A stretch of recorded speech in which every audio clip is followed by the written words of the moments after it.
What is up, Packer fans? Back again, week 3. Packers going to Tennessee to face off against the Titans. The Titans are a team with a young quarterback. They have some moving parts that they have brought in and some guys that have left.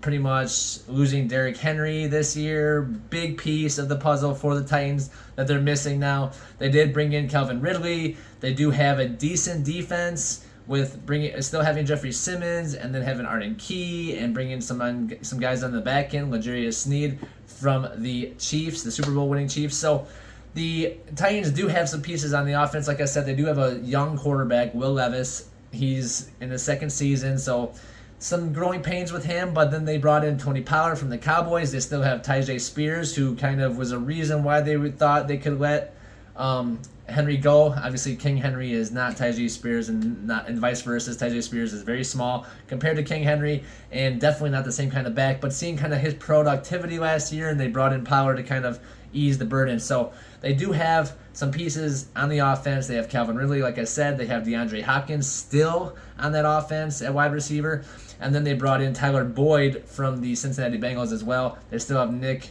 Westbrook-Ikine at wide receiver as well. So they do have a lot of pieces on that offense that could be, difficult for the Packers to defend if, things get going for the Titans. I think Will Levis is going to make some plays for the Packers, turn the ball over, throw an interception, get sacked a few times. Packers defense hopefully can get after them, confuse them a little bit, make this kind of a defensive side of the game again. Coming off of against the game against the Colts, the Packers defense riding high. Didn't give up that many points. No points really until later in the game. And with all the turnovers this year, 5 interceptions already this season. They only had 7 all of last year. They're on pace for, I don't even know what it would be, but way more than 7 is all I know. So Packers on offense, though, they got to face off against this Titans defense. They still, like I said, have Jeffrey Simmons in the middle. He is a Pro Bowl, All-Pro defensive end for the Titans. But then they have, like I said, Arden Key, ex-49er. He comes in, he plays tight. Then Amani Hooker. They have Quandre Diggs from Seattle.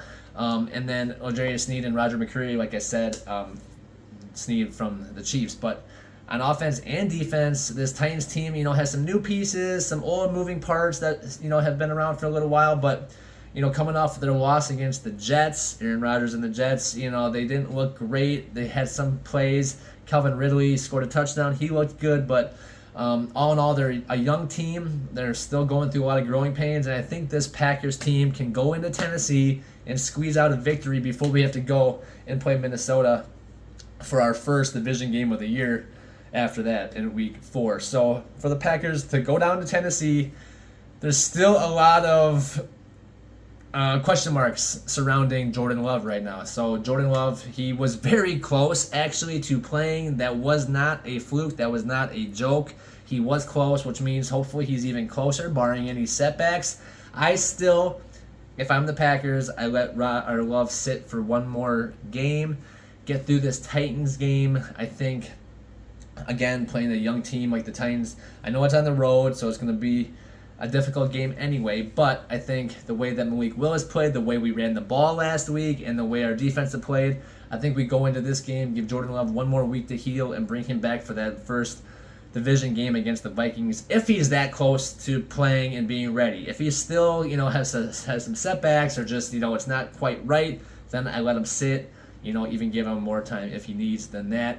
Still early in the season, still a lot of games to be played, but winning this last game against the Colts at Lambeau, week 2, home opener, we're gonna look back at that and say that's a big win for Green Bay. But Packers coming into the Titans game, we went through the Titans offense and defense. So the Packers offensive line, Jordan Morgan went out with a shoulder injury last week, the right guard, first round pick out of Arizona. So Sean Ryan played most of that right guard position last week. Elkin Jenkins, pretty much Pro Bowl player at left guard right now. Zach Tom pretty much doing the same thing over there at right tackle.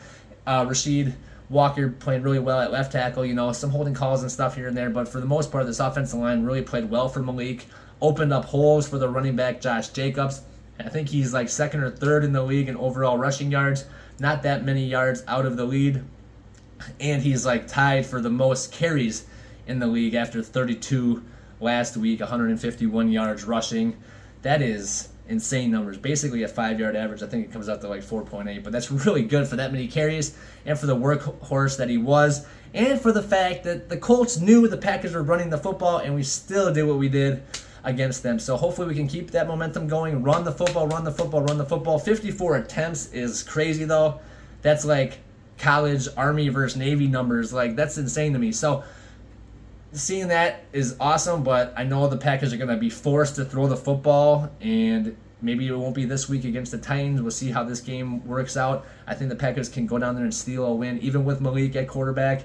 If they have to throw the football, we trust Malik a little more than we did last week. 12 of 14, made some plays. The one, the Romeo Doubs, was really a nice play, mostly by Doubs going up there and getting the ball. That's my ball, go get it. So I like that out of Doubs, but you know, the team played well enough to win, and the way the scheme was set up, it was, you know, very simple and basic. Run the football, kind of have a lot of different misdirections. The play calling wasn't simple. It was just the game plan itself, just run the ball.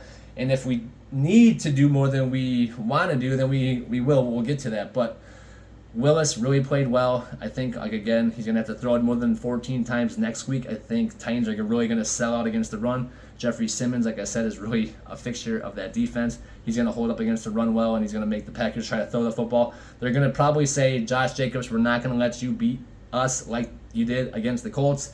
They're going to try to make Malik Willis beat them. So hopefully Josh Myers doesn't throw up on the ball and Malik can actually throw the ball on important third downs. I wish they would have called a timeout there. I wish the ref would have saw that and said, hey, we need to pull this guy out. He's puking. But turned out to not be too big of a deal. But the Josh Jacobs fumble could have been a big deal. Fumbled at like the 1 yard line. You cannot do that in a game that matters. That could really come back to bite us. And so that's a big thing that people won't talk about a lot because we won the game. And then Braden Narvison missing another 43-yard field goal wide right. He missed that same field goal wide right down in Brazil. So you can't say it's a North America, South America thing.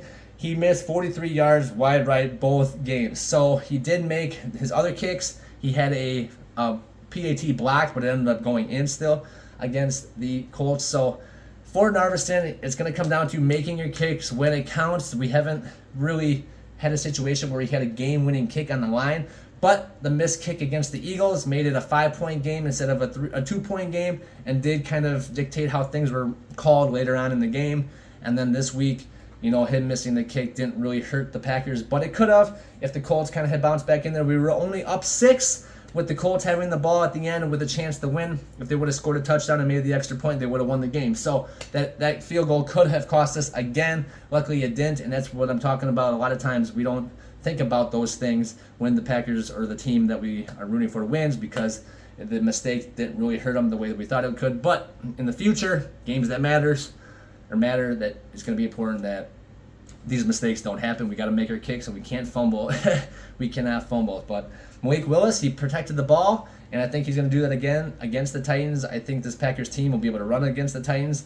I think hopefully we can stop the run. They have, you know, Tony Pollard and Spears are a little bit quicker, smaller backs. They're not the power backs that Derrick Henry was, so a little bit different scheme running the football for the Titans now. And then they do have the playmakers at wide receiver, and they have Chig at tight end. So I think there's going to be some plays to be made for the Titans, but this Packers defense, with another game under their belt, with X back there, with Jair playing the way he is, and then just, you know, Stokes is playing so well. Valentine had a pass breakup that could have been points for the Colts. You know, not really giving up any big plays. Having X back there again, like I said, is huge. 2 interceptions in 2 games. Rashawn Gary did not get a sack, but Devontae Wyatt got a sack, getting pressure on the quarterback. Lucas Van Ness played really well. I just like how this defense is kind of coming along, and these linebackers are flying around. McDuffie, you got Wilson playing really well. He only had like 8 snaps, and he had that forced fumble that got knocked out of bounds. He had the interception, so he's really playing out of his mind. And then obviously Quay Walker, the young guy Edrin Cooper. I like seeing what I see out of both of them. And then just, you know, Preston Smith and Kenny Clark down in front, just playing solid.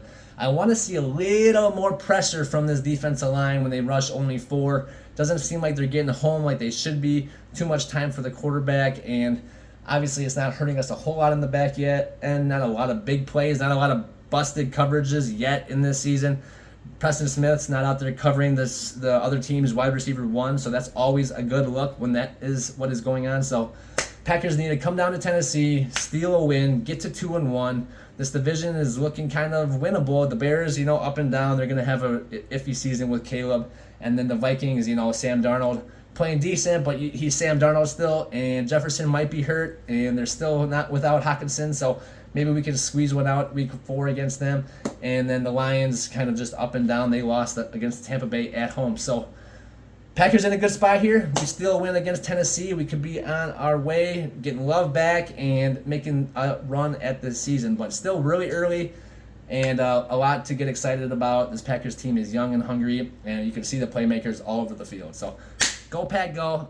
Thanks for watching, guys. Don't forget to like and subscribe.